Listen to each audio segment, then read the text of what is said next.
Hello everyone, welcome to our YouTube channel Akanksha GSF. आज के इस वीडियो में हम लोग देखेंगे नदियाँ तथा नदियों की घाटियाँ। ये जियोग्राफी में हमारा टॉपिक है, भारत एवं विश्व का भौतिक भूगोल। और इसमें हम लोग देखेंगे नदियों के बारे में, भारतीय नदी के बारे में और विश्व के भी नदियों के बारे में। ये स्पेशली मतलब आप किसी भी एग्जाम की तैयारी कर रहे हो, ये तो वीडियो है ही specially UP triple SC PET के लिए है, यूपीएसआई, यूपी पुलिस और दिल्ली पुलिस है। आप किसी भी एग्जाम की तैयारी कर रहे हो तो इस टॉपिक से तो क्वेश्चंस आने ही हैं।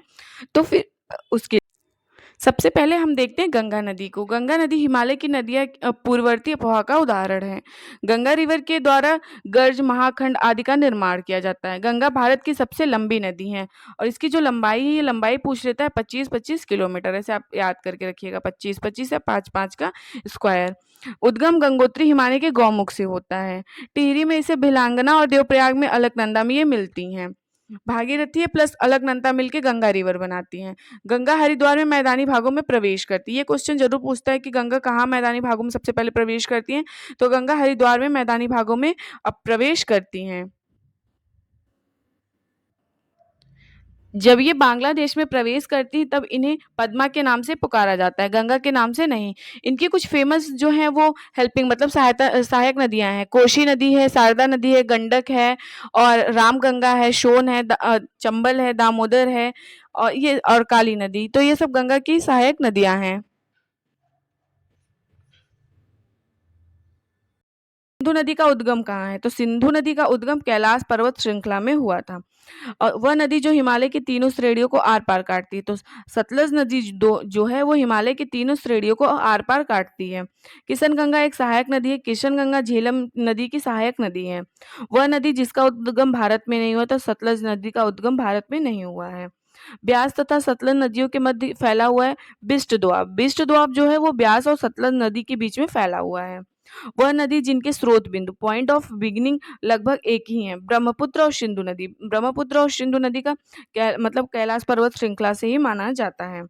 गंगा की सहायक नदी है, तो गंगा की सहायक नदी है सोन नदी। फरक्का के बाद गंगा नदी का प्रमुख धारा मतलब किस नाम से जाना जाता है? तो गंगा जब बांग्लादेश में एंटर करती तब उन्हें वहां पद्मा के नाम से जाना जाता है।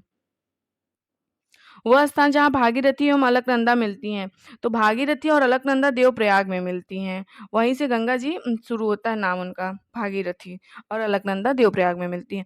अध्यारोपित नदी का उदाहरण है, तो अध्यारोपित नदी का उदाहरण है चंबल नदी। बेतवा नदी मिलती है यमुना में। बेतवा नदी जो है वो यमुना में मिलती है। वह नदी जिसके तट पर बद्रीनाथ का प्रसिद्ध मंदिर स्थित है। तो अलकनंदा नदी जो है वहीं पे बद्रीनाथ का प्रसिद्ध मंदिर स्थित है। भ्रंश घाटी से होकर प्रवाहित होने वाली नदी, तो भ्रंश घाटी से प्रवाहित होकर होने वाली नदी जो है नर्मदा। ये बहुत ज्यादा पूछता है, भ्रंश घाटी से होकर प्रवाहित होने वाली नदी तो नर्मदा नदी है। वह नदी जो अपने मार्ग में परिवर्तन के लिए विख्यात है, मतलब कोसी नदी। कोसी नदी को बिहार का शोक का मतलब शोक नदी कहा जाता है। बिहार का शोक कहा जाता है कोसी नदी को, क्योंकि बहुत ज्यादा बाढ़ आता है। जैसे ही अपना मार्ग परिवर्तन करती है, बिहार में बहुत ज्यादा बाढ़ आने लगता है। वह नदी जिसके तट पर गोरखपुर स्थित है, तो राप्ती नदी के तट पे गोरखपुर स्थित है। वह नदी एकमात्र सहायक नदी जिसका उद्गम मैदान।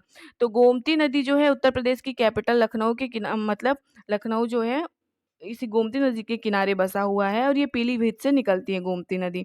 और यह एकमात्र गंगा की सहायक नदी है जिसका उद्गम मैदानी क्षेत्र में हुआ है। गंगा की सहायक नदी जिसके पास उत्तरी धारा है, तो सोन नदी। सोन नदी के पास उत्तरी धारा है। भारत की सबसे लंबी प्रायद्वीपीय नदी, तो भारत की सबसे लंबी प्रायद्वीपीय नदी गोदावरी नदी है। इसे गोदावरी नदी को ओल्ड गंगा के भी नाम से जानते हैं। वह नदी जिस पर चित्रकूट जलप्रपात अवस्थित है, तो इंद्रावती नदी पे चित्रकूट जलप्रपात स्थित है, वाटरफॉल। कुमायूं हिमालय नदियों के बीच सतलज और काली नदी के बीच में स्थित है कुमायूं हिमालय। वह नदी जो कर्क रेखा को दो बार काटती है, भारत की वह नदी जो कर्क रेखा को दो बार, तो माही नदी जो है भारत में वो कर्क रेखा को दो बार काटती है। वह नदी जिसके ऊपरी भाग में मीठा जल परंतु निचले भाग में खारे जल का प्रवाह। लूनी नदी। लूनी नदी जो है इसके मतलब ऊपरी भाग में मीठा जल, निचले भाग में बहुत खारा जल है। इसका जो उद्गम है वो राजस्थान में हुआ है। और लूनी नदी उसके बाद जाके कच्छ मतलब कच्छ में गिर जाती है। अपने भ्रंश घाटी प्रवाह के लिए प्रसिद्ध है नदी है, तो दामोदर नदी है। मन्नार की खाड़ी में गिरने वाली नदी वैगाई नदी है। वह पश्चिमी वाहिनी नदी जो पर्वत श्रेणियों के बीच में बहती है, तो नर्मदा नदी है।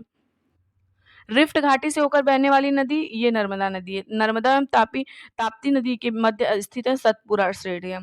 तो नर्मदा एवं ताप्ती नदियों के मध्य में स्थित है सतपुड़ा श्रेणियाँ। भारतीय नदियाँ जो एस्चुरी का या ज्वारदान मुख बनाती हैं वो है ताप्ती और नर्मदा नदी। ताप्ती और नर्मदा नदी जो है ये भारत की नदियाँ हैं जो एस्चुरी का निर्माण करती हैं।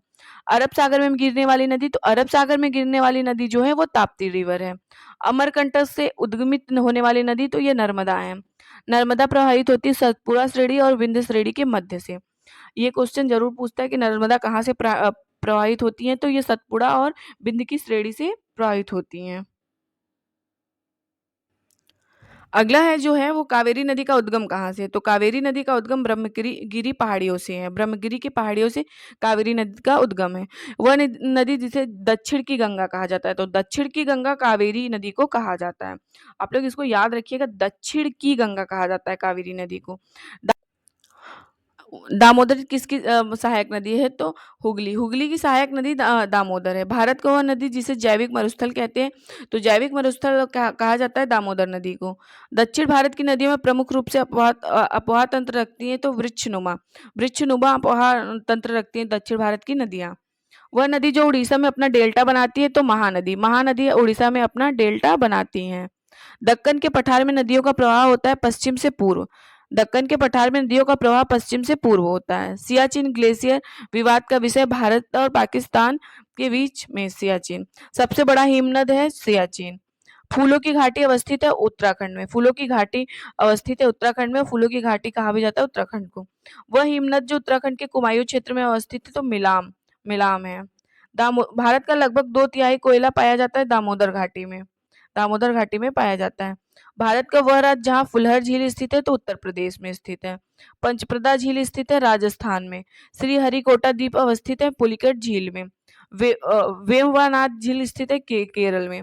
वह जलाशय जिसमें मध्य भारत का हर्षूद नगर जलमग्न हुआ था, तो इंदिरा सागर।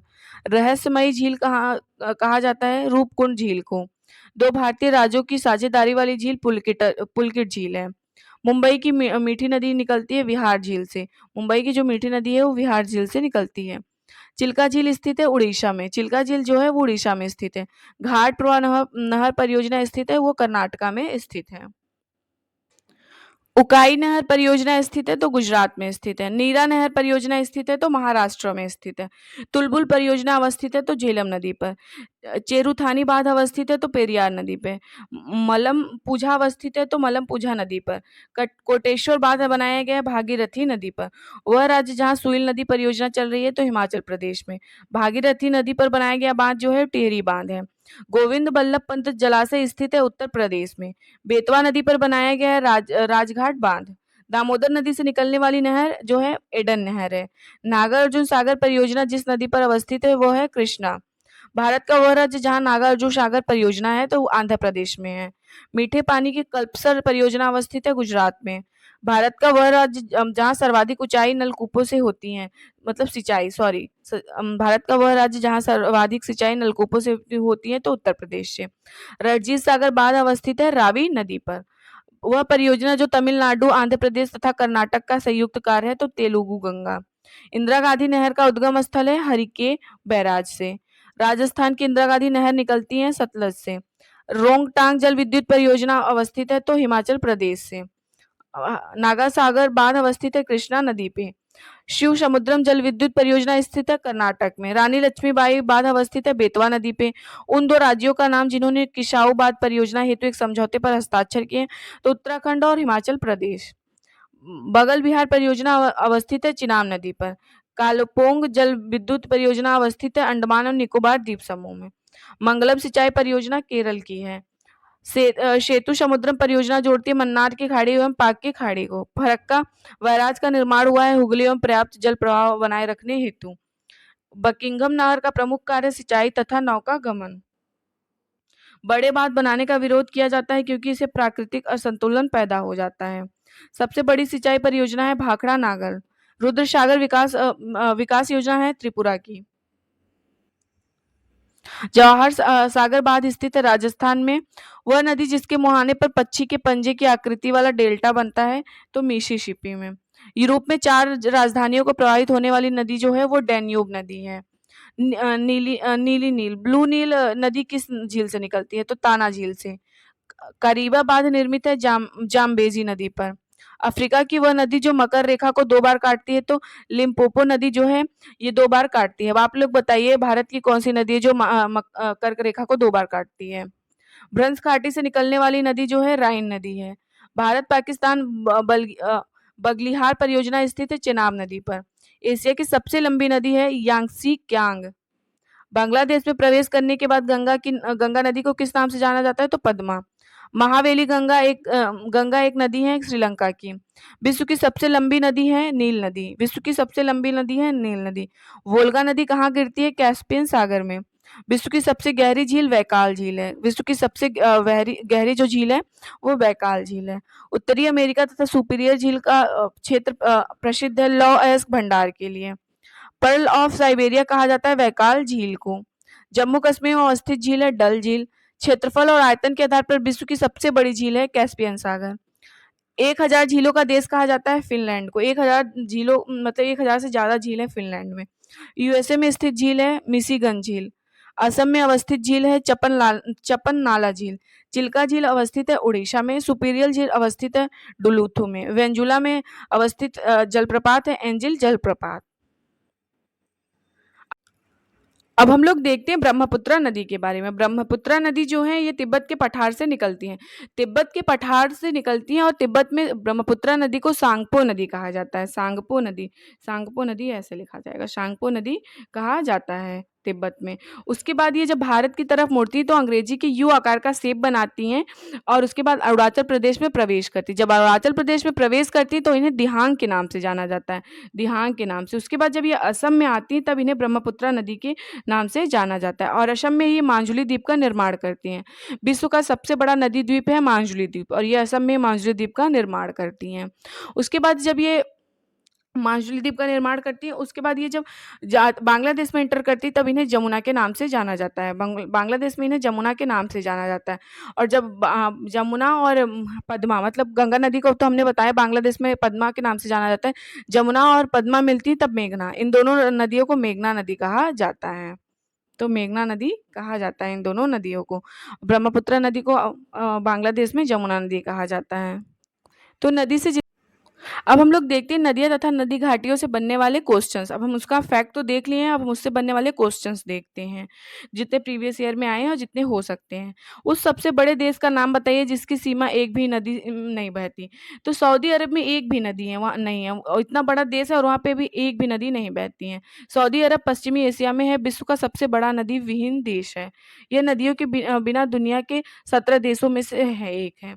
मतलब जहाँ इसके पास एक भी नदी है और ऐसा देश है जो 17 देशों में से एक है जहाँ कोई भी नदी नहीं बहती। जैसे ओमान, कतर, कुवैत। ओमान में भी एक नदी नहीं है, कतर में भी एक नदी नहीं है, कुवैत में भी एक नदी नहीं है।